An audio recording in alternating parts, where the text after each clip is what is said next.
96.7 Destiny Radio. Saya lang. Ayan. Tumugma din. Hello mga ka-Destiny. Magandang tanghali once again. Tawag dito. Maligayang pagbabalik sa ating Senti Hours. Pero yung Senti Hours kasi hindi muna Senti na umpisan no? O bardagulan muna. Ako po si Jiro, your one and only rapper DJ Yended Sound. At may bisita ulit tayo sa programa. Hello! Hello, ako si Junie Boy. Ayan. Yes, Queen Junie. Nagbabago yung pangalan ni Junior pagka nasa show ko no? Si Junie Boy ngayon. Kaya ko mag-adjust para sa'yo. Ayan, ang gusto ko. Ganyang banatan. 3:14 PM oras po natin sa buong Pilipinas. Magandang tanghali sa inyong lahat na nakikinig ngayon sa radyo. At syempre, sa mga nanonood ngayon sa Facebook at kay Papa Del at kay DJ Bugs. Ano yan? Na pinaka-sexy. Pinaka-sexy daw. Nung hindi pa uso ang tao. Ay, hindi pa payag. Sexy yan si DJ Bugs. So, kasi sexy is, di ba? Sexy is in the mind. Totoo. Oo, it's how you take care of yourself or how you think. Diba? Sige, kumain pa tayo ng kumain. Ayan, magandang tanghali kay Angelica Zara Kataytay. Hello, Angelica. Yan, ganda naman ni Junie girl. Oo, totoo. Maraming thank you. Ayan, DJ Jiro and Junar. Ayan, sabi naman ni Via Maanyo. Ayan, si Maan. Sexy is in the mind, DJ Jiro 2025. Mismo. True sexiness lies in how you use your mind. Yan. Na-type nyo na ba yun? Researcher yung mga yan di ba? Kasi ngayon, ayan na, utak at damdamin ng ating pagsasamahin. Yung palagi natin ginagawa sa Senti Hours. So, without further ado, people, papasukin na yung Senti music na yan. Let's go. Grab a coffee, sit tight, at tara, maggantigan na tayo ng damdamin. Yan ang hinihintay ko Ngayong araw, magbabasa tayo ng akda mula sa ating kauna-unahang paboritong manonalat sa programa. Kauna-unahang ko itong binabasahan ng akda Si Ron Canimo sa kanyang Facebook page ng mga tala at tula. Ano to? Pili to ni Junie Boy. Itong ano na to. Oo. Ako yan. Sabi ni Ron Canimo, kakaiba ang lasa ng pag-iisa bago ang umaga. May kaunting pait ng mga alaala. Umiibabaw ang lungkot dahil sa lamig. Kung hahaluan naman ng init, mangungulila ang mga labi. Hahanapin ito ang ginhawang dulot mo. Ang tamang timpla ng mga yakap at salita. Ang tamis na pumapawi sa tabang ng gabi. Langhap ko ang aroma ng katawan mong humawa sa kumot at punda. Marahan itong sinasakop ang kabuuan ng silid. Hanggang sa matagpuan ko ang sariling kalooban mo. Tanaw ko ang pagtibok ng iyong puso at ang pagdaloy ng dugo, ang pagpintig ng utak mo. Wala na ako sa isip, sa puso. Wala na ako sa'yo.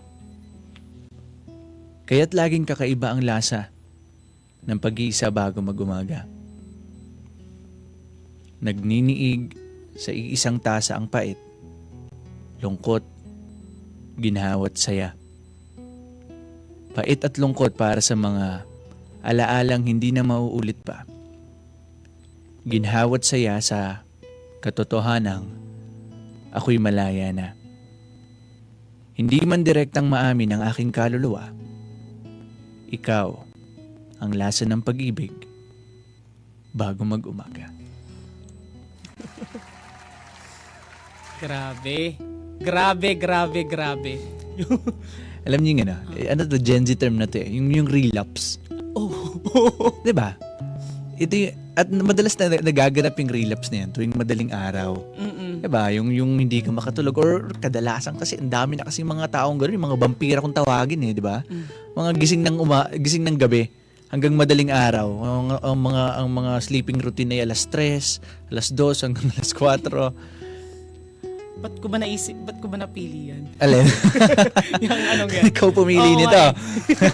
Nakita ko kasi yung word na nag-iisa. Oo, nakuha niya yung attention ko. Why? Nag-scroll ako. Why does the term or why does the word nag-iisa clings to you so much? Kasi nag-iisa ako ngayon Talaga ba? Hindi naman. Ako yung taong takot mag-isa. Takot ka mag-isa? Hindi ko alam kung bakit kasi maraming tumatakbo sa isipan ko na pag mag-isa ko, hindi ko makontrol yung lungkot.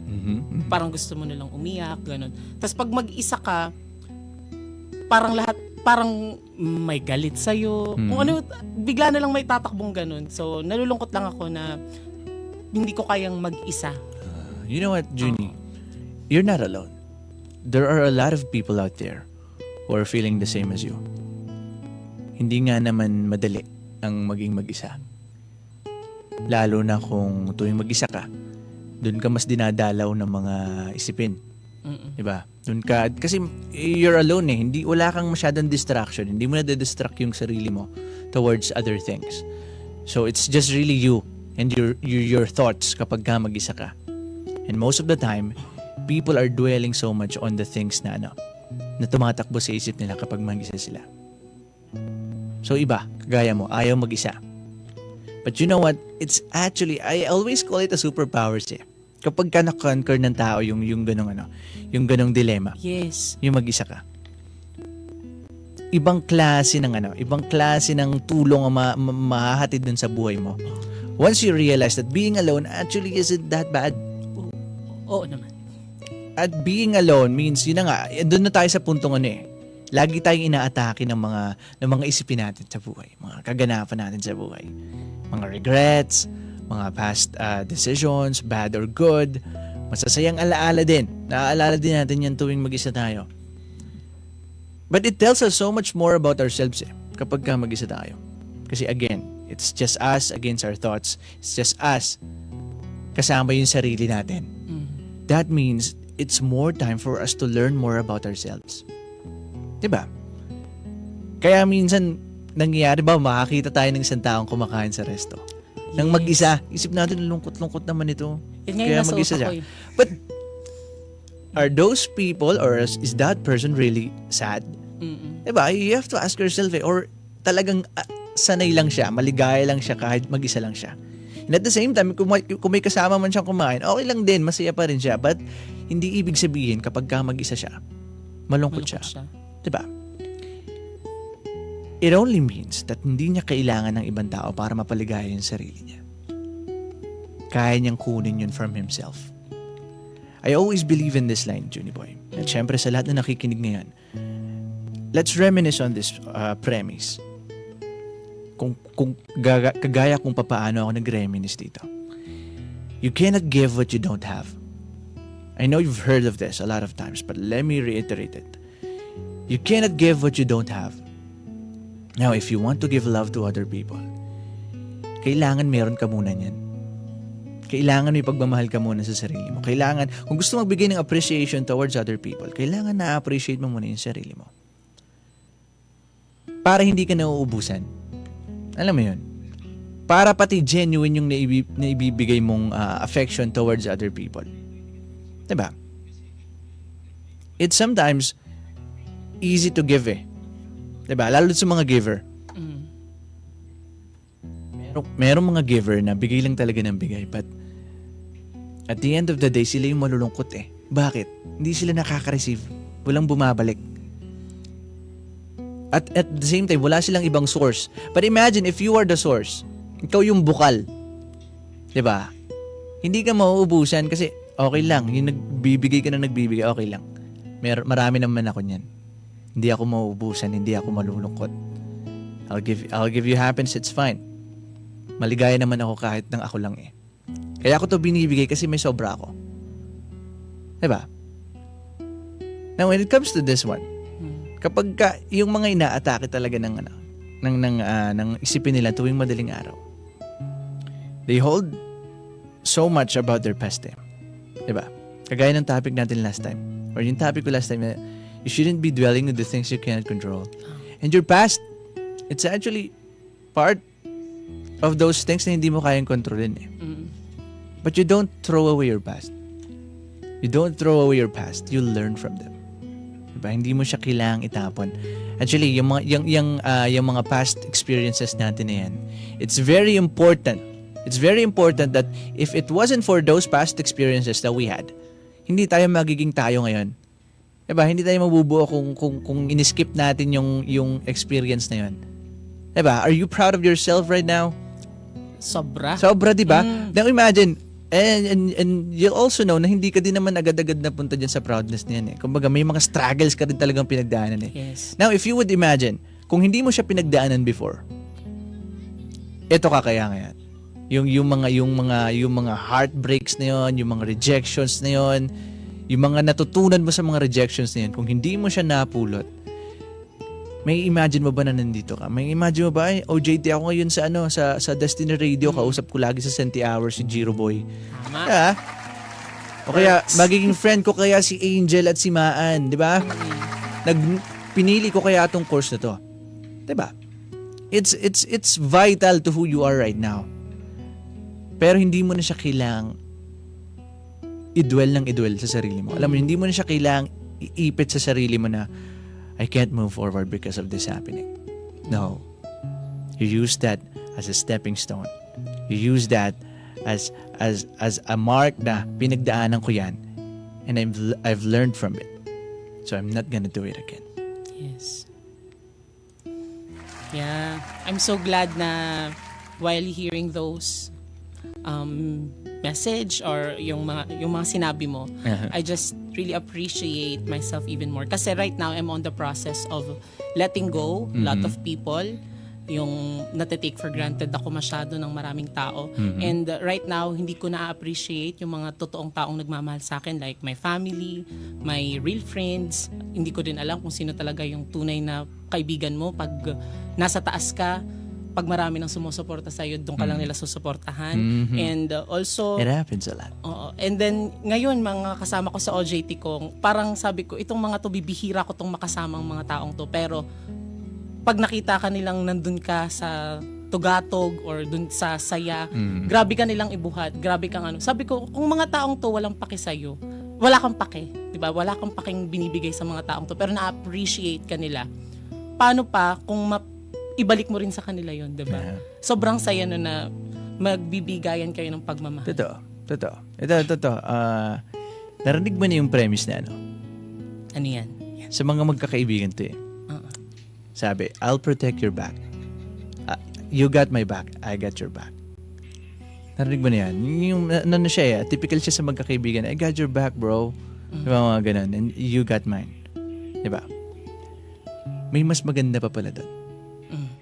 Na, I'll protect my back so I could protect you more. It says, I'll protect my back so I could protect you more. And you protect your back so you could protect me more. Alam mo yung idea ng ganun? Ang idea kasi nung you protect my back, I protect yours.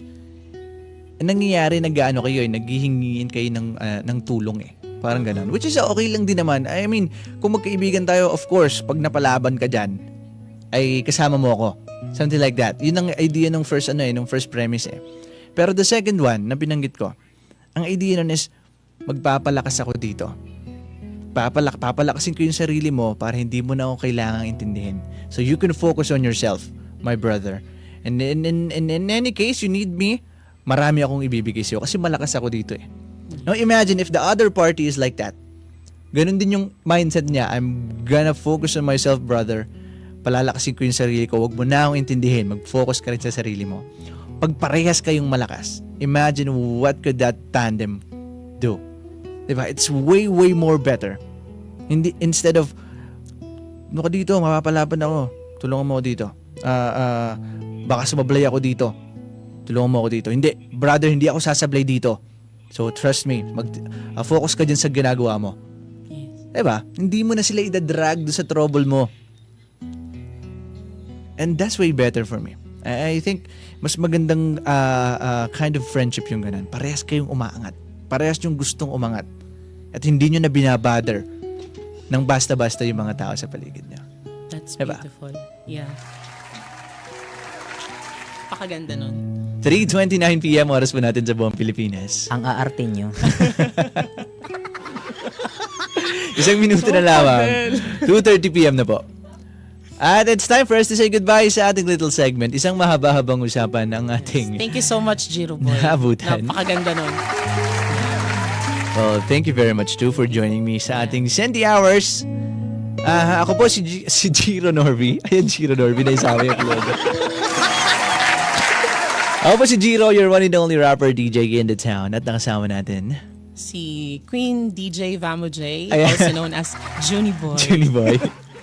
Sa ating little segment na Senti Hours, kami po ang 96.7 Destiny Radio. Kita-kits ulit tayo bukas. Maraming salamat. Deuces.